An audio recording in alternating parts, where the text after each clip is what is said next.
তার অগ্রগত পূর্ববর্তী দিন আজকে 25শে মার্চ। আজকে এই 25শে মার্চ অত্যন্ত তাৎপর্যপূর্ণ একটি দিন। এই 25শে মার্চ কালরাত্রিতে বাংলাদেশের সমস্ত শান্তিপ্রিয় নিরীহ জনগণের উপর হানাদার বাহিনী নেকড়ের মতো ঝাঁপিয়ে পড়েছিল সশস্ত্রভাবে।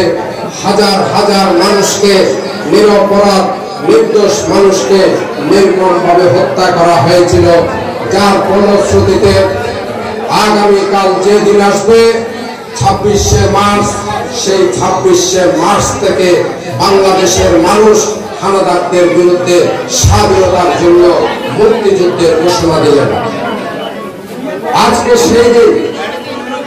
আর সেই মুক্তিযুদ্ধের ঘোষণা এই দেশে স্বাধীনতার দাবিদার, মুক্তিযুদ্ধের দাবিদার যে আওয়ামী লীগাররা আছেন, 25 মার্চ কালরাত্রি হানাদার বাহিনী বাংলাদেশের নিরীহ মানুষের উপর ঝাঁপিয়ে পড়ার পর সমস্ত আওয়ামী লীগ বাংলাদেশ থেকে পালিয়ে গেলেন। কেউ সম্মুখ সময়ে থাকলেন না।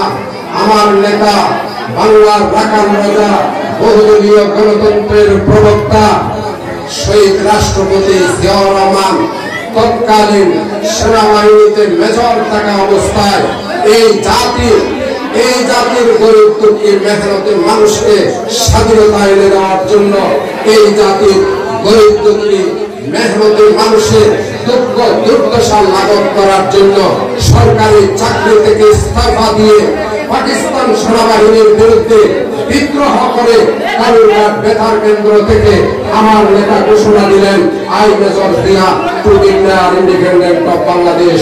আমি মেজর জিয়া বলছি, আমি বাংলাদেশের স্বাধীনতার ঘোষণা করলাম। প্রিয় নেতৃবৃন্দ, সেই দিনটির পূর্ব দিনে আমরা অবস্থান করছি। এই জন্য আমি বললাম যে আজকের দিনটি অত্যন্ত তাৎপর্যপূর্ণ। এই তাৎপর্যপূর্ণ দিনে আমরা অনেকগুলো তাৎপর্যপূর্ণ ঘটনা নিয়ে আমরা এখানে হাজির হয়েছি, উপস্থিত হয়েছি। সর্বপ্রথম আজকে এই রমজানুল মুবারকে, আজকে 24 রমজান। এই রমজান মাস সিয়াম সাধনার মাস, ত্যাগের মাস, মহাব্বতের মাস, সব ক্ষমার মাস, সর্বোপরি জাহান্নাম থেকে মুক্তির মাস। এই মাসে আমরা একে অপরকে ক্ষমা করে দেব, আমরা একে অপরের কাছে ক্ষমা চেয়ে নেব, একে অপরের হক পরিশোধ করে ফেলব, একে অপরের ব্যথা, নিরন্তর ব্যথাগুলোকে আমরা ক্ষমা সুন্দর দৃষ্টিতে দেখব। এটি অত্যন্ত উত্তম মাস। আজকের এই রমজানুল মুবারকে দাঁড়িয়ে আমরা সকলের জন্য দোয়া করব। তৃতীয়টি হলো আমাদের বাংলাদেশের তিনবারের প্রধানমন্ত্রী, বাংলাদেশ জাতীয়তাবাদী দল বিএনপির চেয়ারপারসন দেশনেত্রী বেগম খালেদা জিয়া অত্যন্ত অসুস্থ এবং তিনি লন্ডনে চিকিৎসা নিচ্ছেন, অত্যন্ত কষ্টে আছেন, অত্যন্ত অসুস্থ আছেন। দীর্ঘদিন কারাভোগের কারণে তার শারীরিকভাবে অনেক অসুস্থতা দেখা দেওয়ায় তিনি চিকিৎসাধীন আছেন। সেই জন্য আমরা তার জন্য আপনাদের কাছে দোয়া চাই। আমরা দেশনেত্রী বেগম খালেদা জিয়ার জন্য দোয়া করব এবং আগামী সকল আন্দোলন সংগ্রামে এই আওয়ামী লীগের পতনের পর এই দেশ এখনো নিরাপদ নয়। এই দেশে যতক্ষণ পর্যন্ত এই অন্তর্বর্তীকালীন সরকারের অধীনে একটি সুষ্ঠু সুন্দর নিরপেক্ষ নির্বাচনের মাধ্যমে গণতান্ত্রিক সরকারের প্রতিষ্ঠিত না হবে, ততক্ষণ পর্যন্ত এই দেশ নিরাপদ হতে পারবে না। প্রিয় নেতৃবৃন্দ, সেই নির্বাচনকে আমরা গণতান্ত্রিক নির্বাচন ভোটাধিকার প্রয়োগের মাধ্যমে অনুষ্ঠান করার জন্য আমরা এই দেশে যেভাবে স্বৈরাচারের বিরুদ্ধে আন্দোলনে আমরা সর্বশক্তি নিয়োগ করেছি, ঠিক তেমনি ভাবে এই দেশে গণতন্ত্রের প্রবর্তনের জন্য আমরা আবারও সর্বশক্তি নিয়োগ করব। সবাই আছি কিনা আমরা খালেদা জিয়ার সাথে? সবাই আছি কিনা?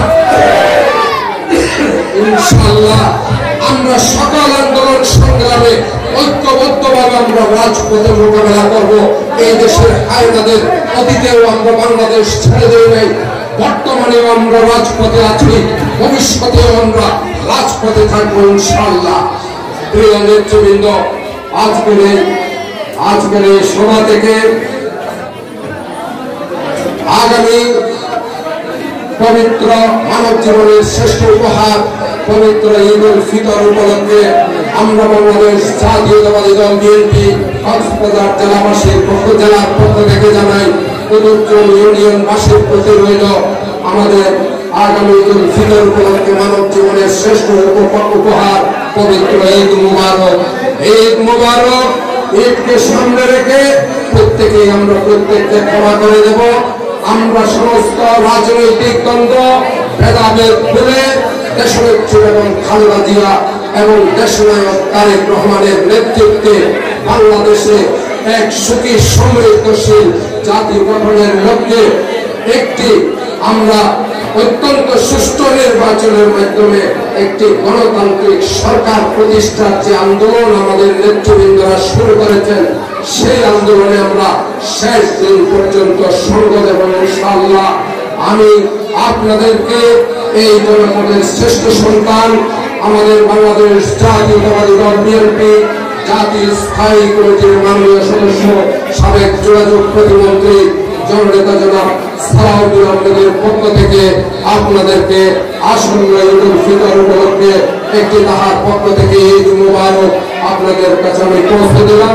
সবাই আমরা সকলের জন্য দোয়া করব, আমাদের জন্য দোয়া করবেন ইনশাআল্লাহ। আপনারা এই ইফতারের যারা আয়োজন করেছেন আমাদের জাতীয়তাবাদী মৎস্যজীবী দলের ভাইদের প্রতি আমরা আন্তরিক ধন্যবাদ জানাই।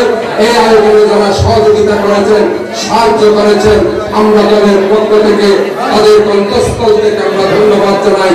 আজকের এই সভায় উপস্থিত হয়ে যারা আমাদেরকে ধন্য করেছেন, যারা আমাদের কৃতজ্ঞতা প্রসাবদ্ধ করেছেন, যারা আমাদেরকে ভালোবাসার প্রসাবদ্ধ করেছেন, তাদেরকে আমি অন্তঃস্থল থেকে ধন্যবাদ জানিয়ে সকলের দীর্ঘায়ু কামনা করে সকলের উন্নত ভবিষ্যৎ কামনা করে এই এলাকায় যারা রোগী আছেন মহান আল্লাহর কাছে তাদের রোগ মুক্তি কামনা করে অতীতে এই এলাকায় যারা মুরব্বীরা আত্মীয় স্বজন ছেলে ভাই বন্ধু যারা ইন্তেকাল করেছেন তাদের জন্য আমরা সকলের জন্য মহান আল্লাহর কাছে জান্নাতুল ফেরদৌস কামনা করে আজকের উপস্থাপনা শেষ করছি। খোদা হাফেজ। বাংলাদেশ জিন্দাবাদ। দেশনেত্রী বেগম খালেদা জিয়া জিন্দাবাদ। দেশনায়ক তারেক রহমান জিন্দাবাদ। জননেতা জনাব আলহাজ